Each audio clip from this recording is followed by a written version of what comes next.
E aí pessoal, como é que vocês estão? Começar mais um vídeo aqui pro canal, depois de uma semana de ausência aí por conta de alguns compromissos.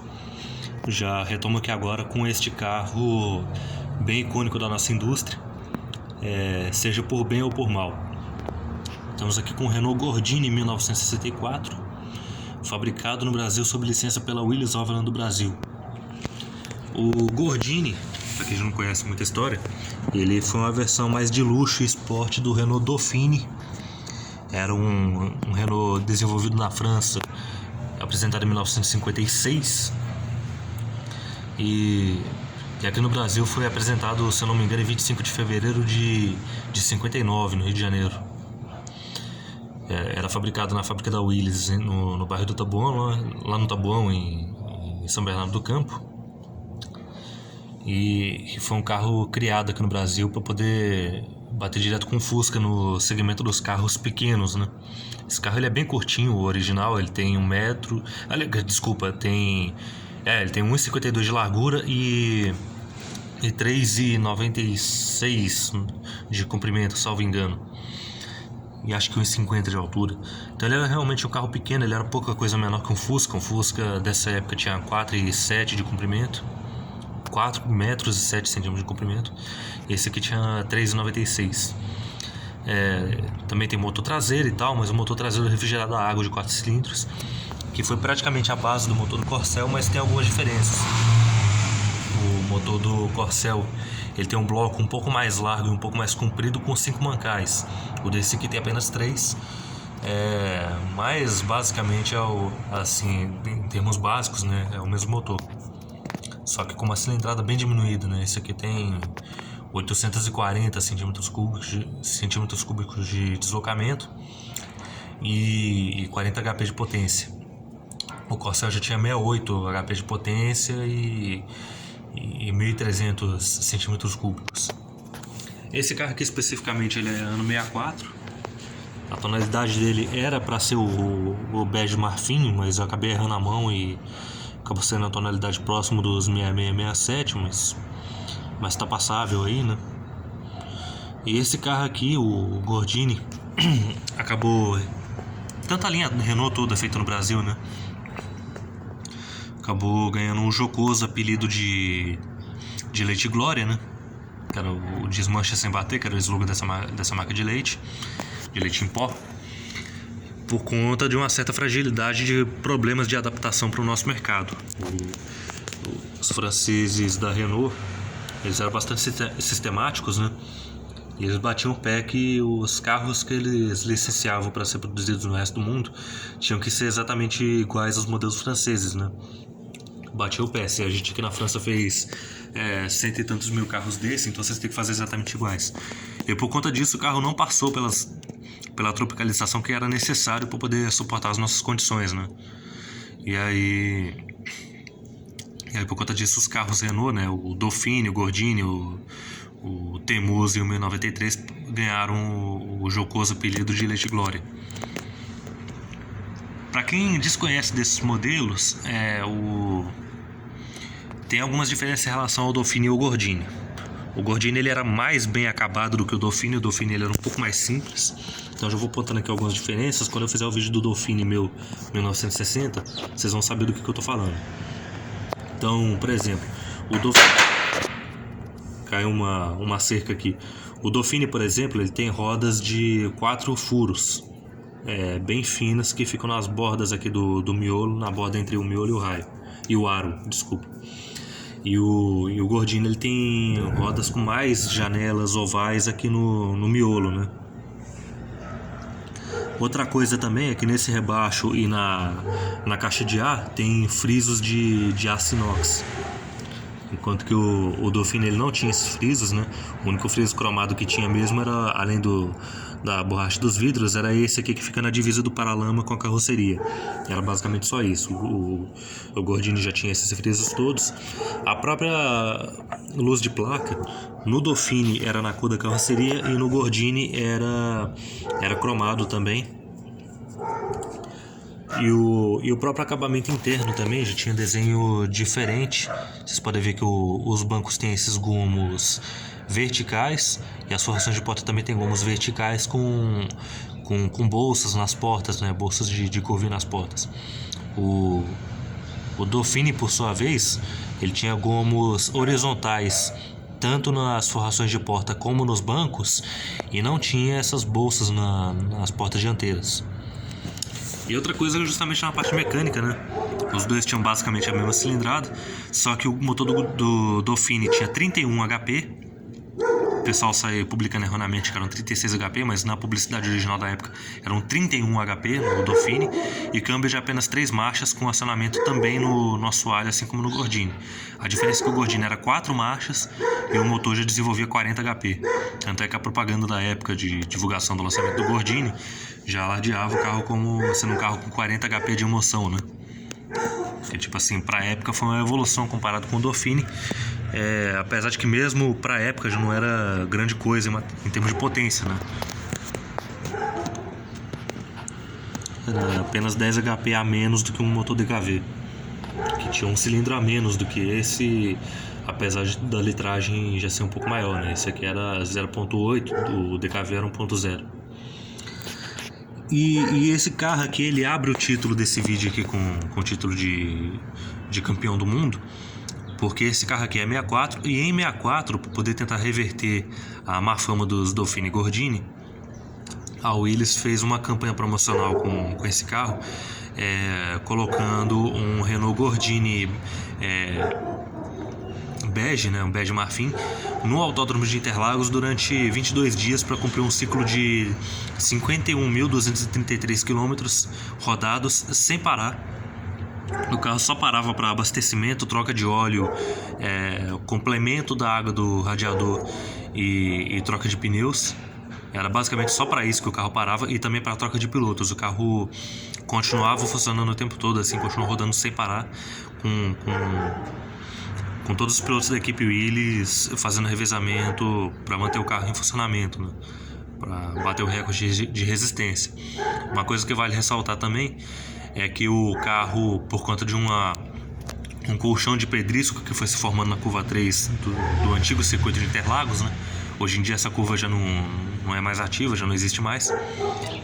Mas na época, nesse circuito de 64, o carro foi passando tantas vezes no asfalto novo e o pessoal da organização se esqueceu de dar uma manutenção naquilo. E por fim o carro acabou escorregando naquele colchão de farelo de asfalto na curva 3. E o Gordini capotou nas mãos do piloto Beiji Clemente. E por muita sorte, o carro, nele ter capotado, ele conseguiu cair em pé. Nisso dele cair em pé, o recorde continuou validado. E ele chegou lá nos boxes. O chefe dos mecânicos, que era o Nelson Brise, ele conseguiu desamassar o teto com as costas, né? Ele deu um jeito ele era um cara muito alto, muito forte. Ele se agachou para dentro do carro e forçou com as costas para levantar o teto novamente. E o pessoal da equipe fez toda a troca de pneus para o carro continuar rodando. E o carro completou o recorde de resistência, mesmo todo amassado. A parte mecânica continuou intacta, apesar do rendimento dele ter caído, né, por questão de aerodinâmica, né? O carro que estava fazendo uma média de 107 km por hora caiu 107 km por hora, caiu para 97 km por hora, justamente por conta desses amassados, né? Afetou a aerodinâmica do carro.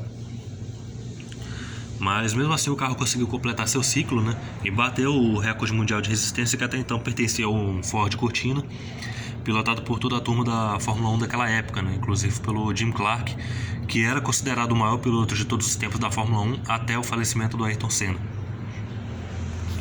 Então basicamente era isso, né? E aí, por conta desse bom rendimento do carro, né, a fama de frágil nunca se esvairiu, mas o carro acabou ganhando uma boa fama de teimoso, né, por conta dessa resistência toda.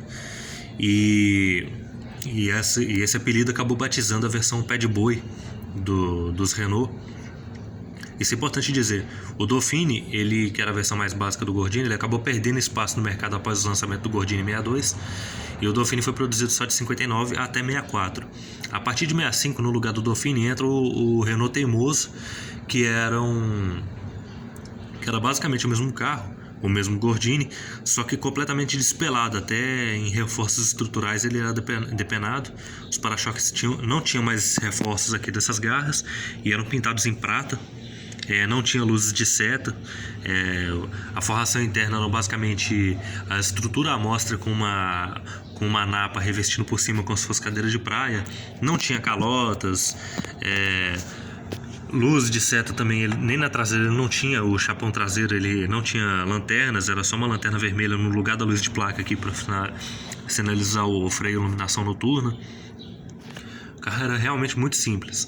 Forrações de porta internas eram Hellcatex, não tinha forração no teto, carpete de borracha. O painel era basicamente o mesmo do Gordini em graduação, mas não tinha nenhuma tampa do porta-luvas nem buraco para o rádio.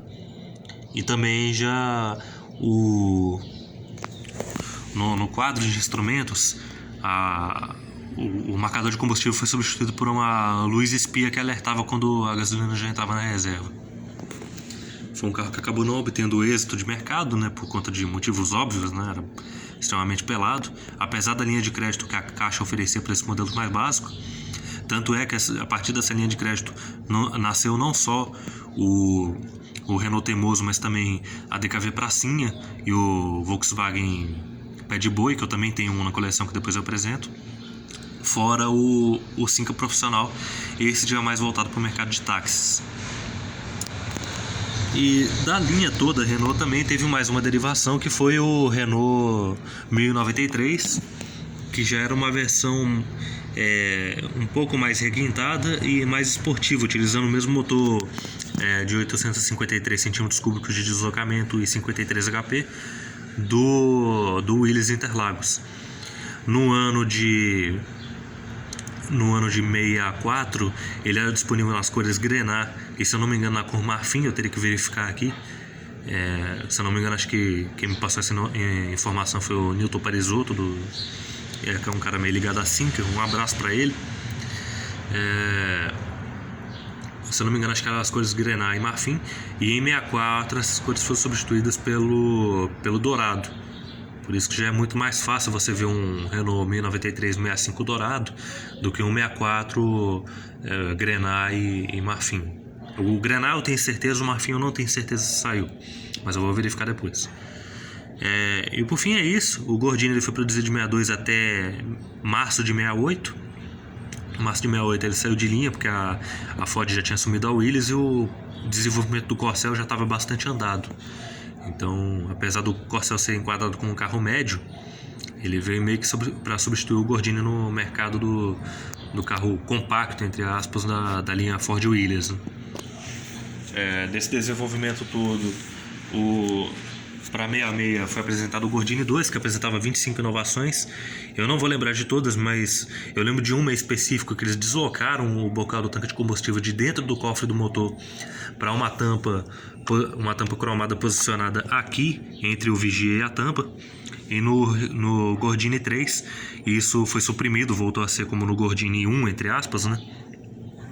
Mas foi apresentado entre as mudanças uma lanterna retangular vertical na traseira e também o sistema de freio a disco na dianteira opcional. E para 68 o Gordini 4 ele apresentava apenas novas cores, né? Virado de 67 para 68, o Gordini 4 apresentava apenas novas cores, e aí se encerra o ciclo dos Renault Willys no Brasil com a compra da Ford Willys, com a compra da Willys pela Ford, né? Então basicamente é isso. Quis deixar esse carrinho registrado. É um carro que nem todo mundo gosta, mas eu acho bem legalzinho, apesar dos problemas de fragilidade, né? O pessoal já reclama que ele era um carro muito frágil, muito por conta da suspensão, né? Porque a suspensão dele era uma espécie de suspensão pneumática, né? Por coxins, que não se adaptou muito bem ao nosso piso. E fora que estruturalmente ele é um carro mais frágil em relação ao próprio Fusca, né? E como eu já citei, por conta do contrato da Willys com a Renault, a Willys não podia fazer reforços estruturais aqui no carro para o nosso mercado, tanto de suspensão quanto de motor, de carroceria, nem nada. Então o carro era feito aqui exatamente igual o carro feito na Europa. Então, um abraço a todos aí. Depois eu faço um vídeo do Dauphine para vocês repararem as diferenças em relação ao Gordini que eu apresentei nesse vídeo. E depois o Corcel para ver o que foi a evolução em relação a esse carro aqui. Um abraço a todos, se inscreva no canal e quem tiver interesse assista os outros vídeos aí. Um abraço a todos e até a próxima.